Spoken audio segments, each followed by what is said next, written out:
name is Andy, and this is the most magical podcast on earth. When I'm not on holiday at Walt Disney World, I'm planning a holiday to Disney. And when I'm not planning a holiday to Disney, I'm talking about Disney, with other UK fans like me who make the trip to Orlando and the House of the Mouse. So whether you're a parks professional or a Florida first-timer, this is the podcast for you. Each episode, I'll be chatting to other Disney superfans to share memories of their magical times, answering your Walt Disney World questions, getting you all the latest news from the parks, and finding out what's happening right now in Orlando. So get your ears on as we take you to the most magical place on earth. This is the most magical podcast on earth as part of the Secret Recordings Network. Back for a new episode, a new series, a new year with a brand new logo. If you've not listened to the podcast before, welcome along. We're here every other week just talking about Walt Disney World. So make sure you subscribe wherever you're listening to this podcast, whether it be Spotify or Apple Podcasts, so you don't miss a single one. Make sure you follow us on the socials as well. Pod Magical is what you need to look out for. We're on Facebook, Instagram, Twitter, and now on TikTok. Yeah, at Pod Magical, which is where you can also go to send your questions. So we answer your questions every episode in a podcast when it comes down to Walt Disney World planning, whether it's restaurant recommendations or anything to do with making sure you have a good time on holiday. Just send me over a question, Pod Magical. I'll do my best to answer it. Remember, this podcast has got nothing to do with Walt Disney World. I'm not paid by them. I'm not sponsored by them. I don't get anything for free. I don't get any favours from them. It's just me giving you my opinion, just so that I want you to have a great time when you go to Walt Disney World. So I'll do my best to answer. For this episode of the podcast, I'm not answering one question in particular that's come in, but I was at Walt Disney World just before Christmas, so we haven't done a podcast since then. And the one question that people were asking, because obviously I've not been there for like 2 years, most people haven't, we've not been able to go. The question most people said is, Andy, is the magic still there? And I can confirm the magic is still there. And I would say the most magical place on earth is probably even more magical when you've not been for such a while. You forget about so many things. It's like when I was on Soarin' and the smells came, I thought, you know, I've completely forgotten about these smells. All my senses were woken up again, and the cast members were just fantastic. The cast members were just as brilliant as ever before. I don't even think they know how much they can make a holiday. Just beautiful comments and just being there and being nice. So yes, the magic is still there. Yes, you've got to wear face masks. Everybody was wearing face masks. There was no questions about cast members getting into problems with people who weren't wearing them. Everybody stuck to the rules. Everybody over the age of 2 indoors had a face mask on in the parks and the hotels or on transport, wherever they had to be. Everybody stuck to the rules. And because we're used to it, it didn't really matter. Genie Plus, did I like Genie Plus? Did that ruin the magic? I'll talk about that a bit later on or over the next few episodes of the podcast. Various experiences with Disney Genie Plus.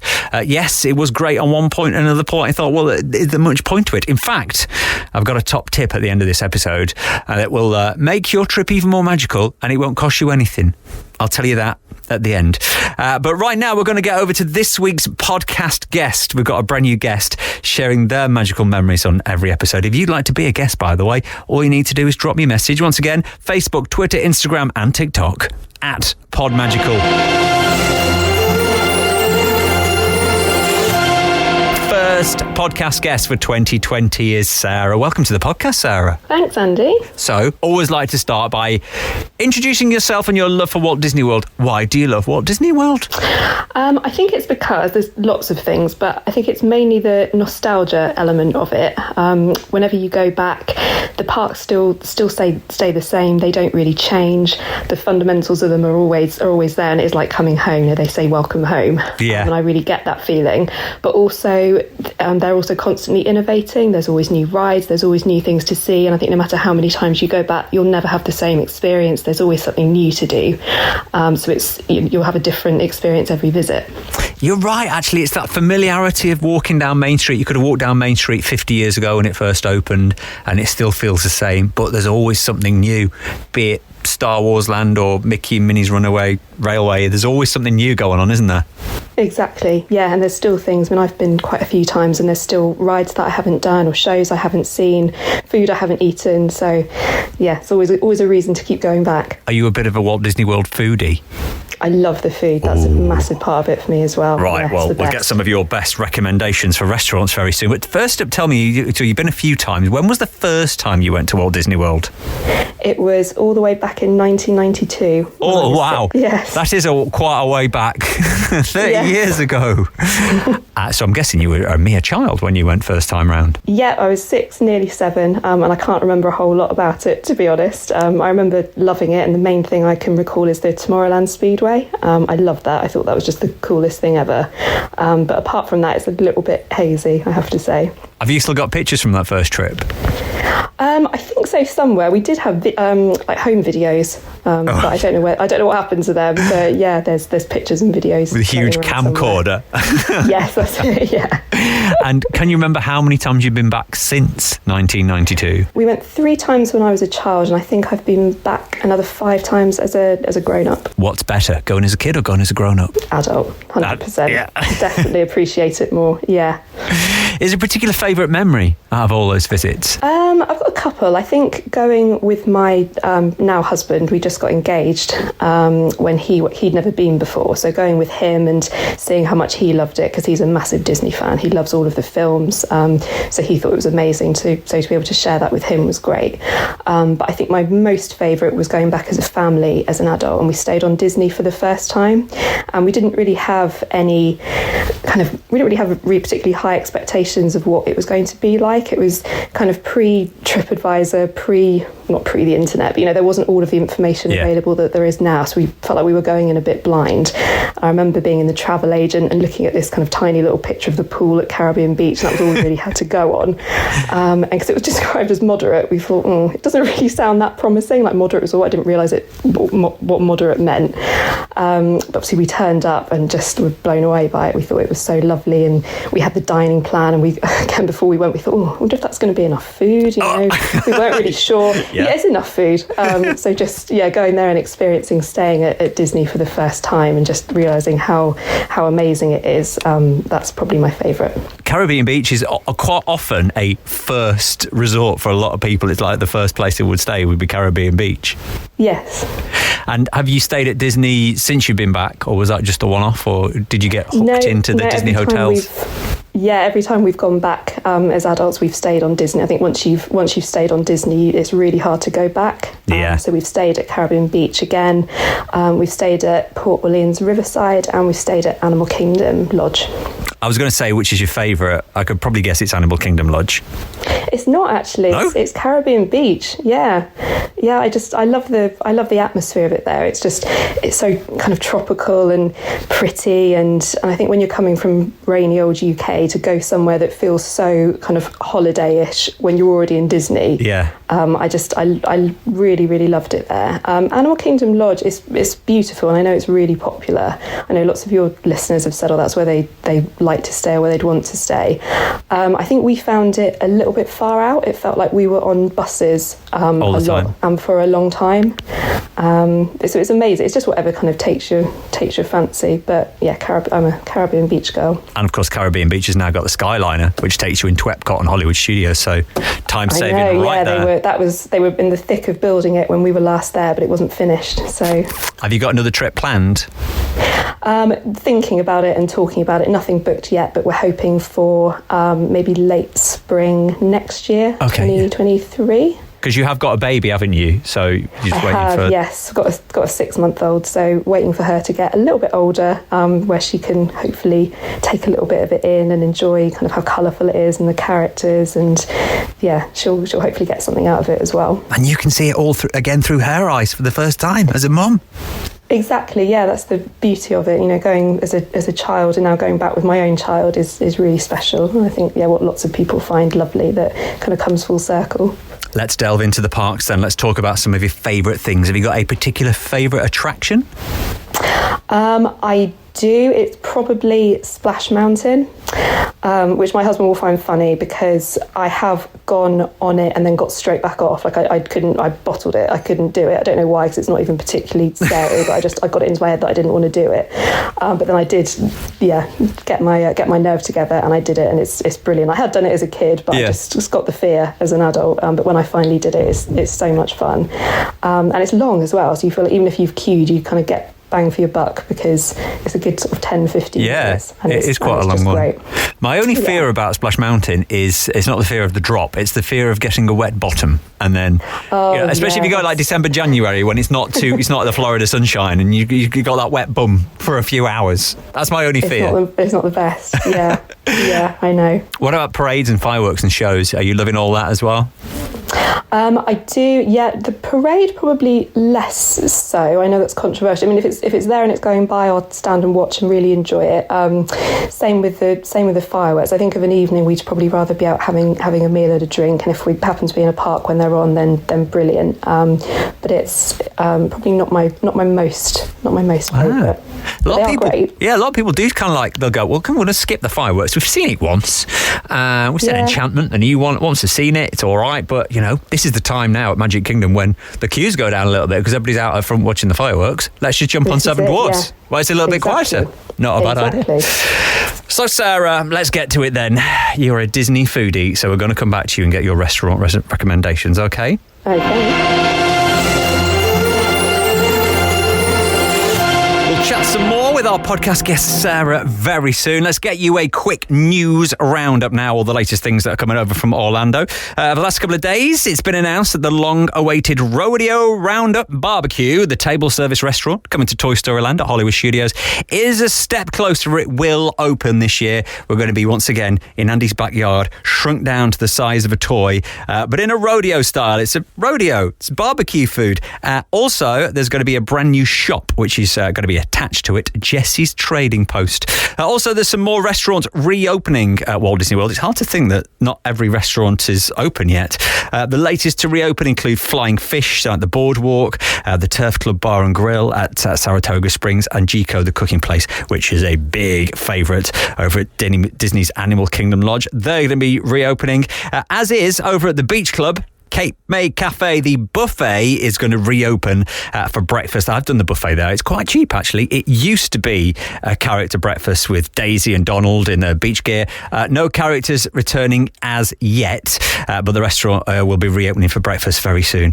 And also one more big story. Popcorn buckets. We've been going crazy for popcorn buckets over at Epcot. The Festival of the Arts is now on, and as soon as they announced there was going to be a Figment popcorn bucket, we knew it was going to go crazy. Did we expect, though, that people would be queuing for 6 hours to get the Figment popcorn bucket?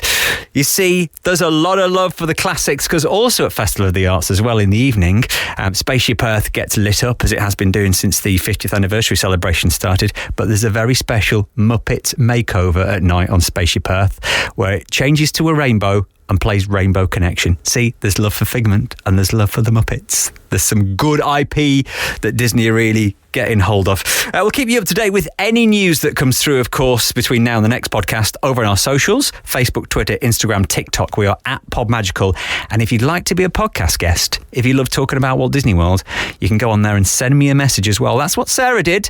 Let's get back to more of her Walt Disney World memories. So, where should we be eating at Walt Disney World? So, my favourite restaurant is probably not the one I've had the best meals ever. The favourite meals I've ever had have been at probably California Grill, Narcoossee's in Grand Floridian, and the Yachtsman Steakhouse. They've all been amazing. But where's consistently good and where we'll always make an effort to go is Raglan Road in Disney Springs. It's brilliant there. The food is, consistently great. There's really amazing atmosphere. They put a really good show on. It's such good fun. So that's my top pick, and probably doesn't get too much. It's a bit under the radar, I think. I'm not sure everyone knows about it. Do you know what? I've never been, and my next trip, because I'm taking my mum, and she loves Irish music and Irish dancing. I'm thinking, why have we never? I've been with my mum loads of times, but we've never been there. So I'm thinking, why have we never been there? Yeah, she'll absolutely love it. What's on the menu that you would recommend? Hopefully they still do it, because it's been a while, but they had this, it's like a gammon sort of ham type creation with mashed potato and I think it had like a cranberry sauce. But it was delicious. I'm not doing it enough justice, but it was amazing. And then for dessert they have this bread and butter pudding that comes with custard. And I think they actually had to make this portion smaller because I think it was actually illegal how many calories were in it. So it was clearly a great dessert when that happens. And that was just amazing. And they do nice beers and wines and all sorts in there. So it's fab. Your mum will love it. But surely calories don't count when you're at Walt Disney World. When you go through that arch, that's calories are left at the door, or I'm not mistaken. Well, of course they are. You're walking about 20,000 miles a day, so it's all good. And what about snacks? Do you like the Disney snacks? You got a particular favourite snack? Do you know what? I'm not really a snacker, purely because we normally, and I really, really hope it comes back, we've taken advantage of free dining. So when we have the dining plan, we normally use our snacks for breakfast. So it's probably a bit sacrilegious, but I normally use the snack credit for like a bagel or something in the morning, just grab a quick breakfast, and then we go to town for lunch and dinner. That's normally where my snack credits end up. But I've never had a Dole Whip, so next time I go, that is, I know that is definitely what a snack credit will be used for. Because I've never had one. And if you just happen to be wandering outside Magic Kingdom, by the way, if you go over to the Polynesian, you can get a Dole Whip there, and the queues are like next to nobody. If you just happen to be over there, tip. Yeah. Oh, thank you. I'd love to stay at the Polynesian. If money was no object, that would be my top resort choice. Resort hopping's always quite a good thing. Like if you're having a Magic Kingdom day and you're doing rope drop to fireworks, take an hour out of the day, because you can walk now from Magic Kingdom through to the Grand Floridian and then over to the Poly. So. Lovely. That's always a nice thing. What we did once actually was take the boat from Magic Kingdom over to Wilderness Lodge, and we sat outside.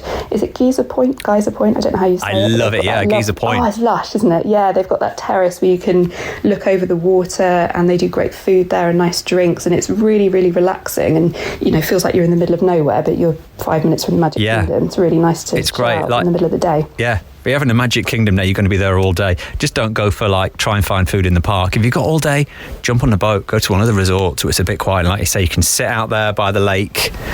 Oh, it's fantastic. I'm there now. I am there now. Is there anything that is no longer a Walt Disney World from your first trip? Well, you probably won't remember 1992, but I'm sure things have come and gone. Is there anything you're thinking, it's a shame they got rid of that? I think not one particular attraction or ride, but I think Hollywood Studios as it was. I'm sure Star Wars Land is amazing. It was just about to open the last time we went, but it hadn't quite, so we missed it. And I'm sure that's incredible. My husband loves Star Wars. My brother-in-law does as well. So I know they will have done an amazing job of it. But back in the day where they still had Streets of America and great movie ride and the Backlot tour and all of that, I loved that. Hollywood Studios has changed massively, and I'm sure it will be amazing again in the future. But that was very much in that transitional period last time back in 2018, and it kind of felt like they were sort of shutting a lot of it down and rebuilding it. So I kind of like to see it restored to its former glory. You were there when it was like half a park, but and Rise of Resistance is fantastic now when you go on that next time you go. Oh, so I've heard. You managed to get on it? Oh, a couple of times. Brilliant. Got me $15, but it was worth it. It was worth Lightning Lane just for that. Every penny. Worth every penny, without a doubt. Is there any guilty pleasures that you've got? We're all friends here on the podcast. We all love Walt Disney World. So is there anything you can tell us that you like, but outsiders will laugh at you? Well, I think no such thing as a guilty pleasure in Disney World. That's the beauty of it. Yeah. But I would probably say I'm not really one for the big thrill rides. I'm a bit of a baby. So what I do quite like to do when other members of my family are doing those rides, sit there with a little drink, a little cocktail, watch the world go by. It's 12 o'clock somewhere normally, so I think have a drink and just soak in the atmosphere. It's what I like to do. That is such a good thing to do. Yeah, people watching, soaking it up. You see a lot more as well. Yes, you do. Yeah, it's great fun. It's nice to just stop and take a few minutes because it can be so full on and so busy, which is great. But to just take a moment and absorb it all is a nice thing to do. Well, we've got a top tip coming up at the end of this episode, so maybe we've kind of touched on that there a little bit. Wait until the end. Do you go outside Disney when you go? Do you venture outside the bubble? Do you go to Universal or SeaWorld or Busch Gardens or anything else in Florida? We have done. When we went as kids, we did all of it. We did Universal, Busch Gardens, SeaWorld. I think Cypress Gardens is a blast from the past for me. I think that's now Legoland. Yeah, we did all of it. And then when we went back, I can't remember the year, maybe 2015 15 or 16, we did do Universal, and it wasn't for me. I know it's amazing and people rave about it if that's your thing, but being a Disney girl, it's not got the charm of Disney. Yeah. So yeah, I probably wouldn't go back again. I'm 100% Disney. Yeah, not every time. No, it's good to see it, and apparently they've really raised their game as well, and it's supposed to be amazing. They've got really amazing hotels and resorts, so I've heard. So yeah, they've got some good resorts. Yeah, there are some nice resorts at Universal. Any top tips? I know things are a little bit different now from when you went last. We're getting in the parks half an hour earlier, and there's no dining plan, as you say, and there's no fast passes. But do you have any particular tips that you would recommend if people, when it either comes to booking or going? I would say my mum normally takes care of the booking, so I can't offer too much advice. So call your mum is the tip. Yeah, call mother. Call mum. She's brilliant. When you're actually there, a couple of small tips. I would say if you're going in the colder months, we normally go in October, take a jumper for the evening, because although it's lovely and warm during the day, they keep the air conditioning on at night and it is freezing. So you definitely, being a Brit, take a jumper or a scarf.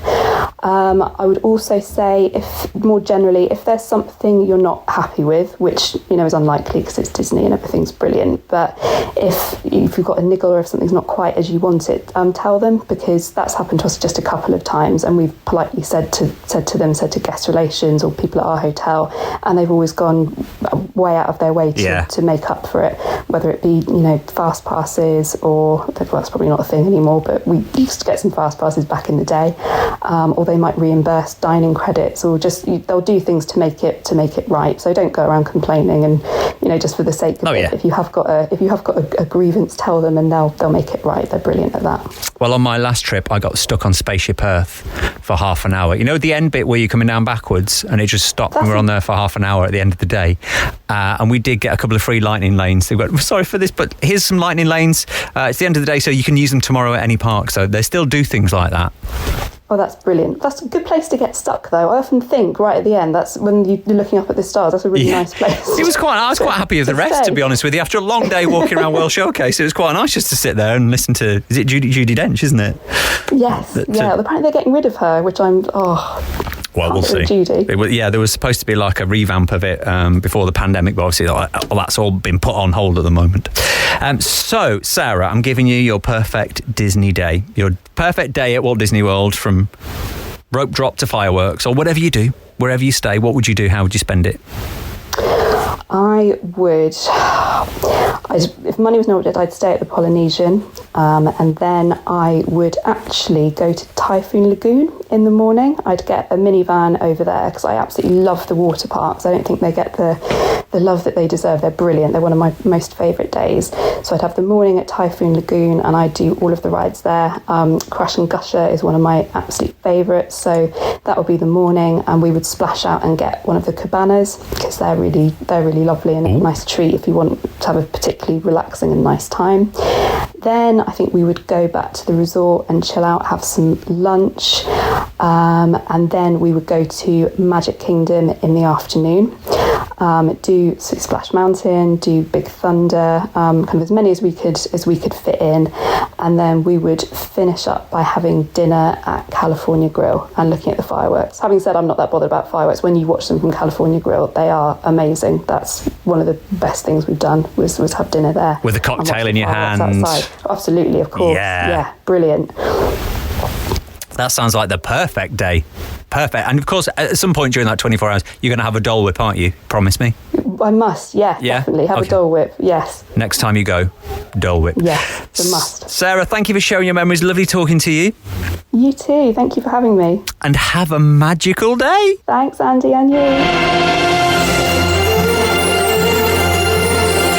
If you have Walt Disney World memories that you'd like to share on the podcast, one episode, get in touch and we'll get you on. Facebook, Twitter, Instagram, TikTok. We are at Pod Magical. Don't forget to give us a like, give us a follow, send me a message if you want to come on.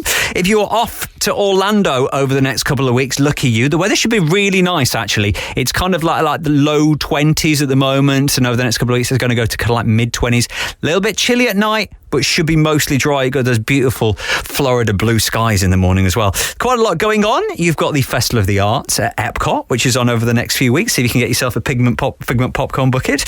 Over at Universal, they've got Rock the Universe next weekend, followed by the Mardi Gras with the Mardi Gras Parade and some live bands performing. That starts at the 5th of February at Universal Studios in Orlando. And if you fancy some live music and you want to venture out a little bit, over at the Dr. Phillips Centre, Gladys Knight. No Pips, but Gladys Knight will be on over there on Friday the 4th of February. Crowds, by the way, at the moment should be pretty nice. Got the first marathon weekend out of the way.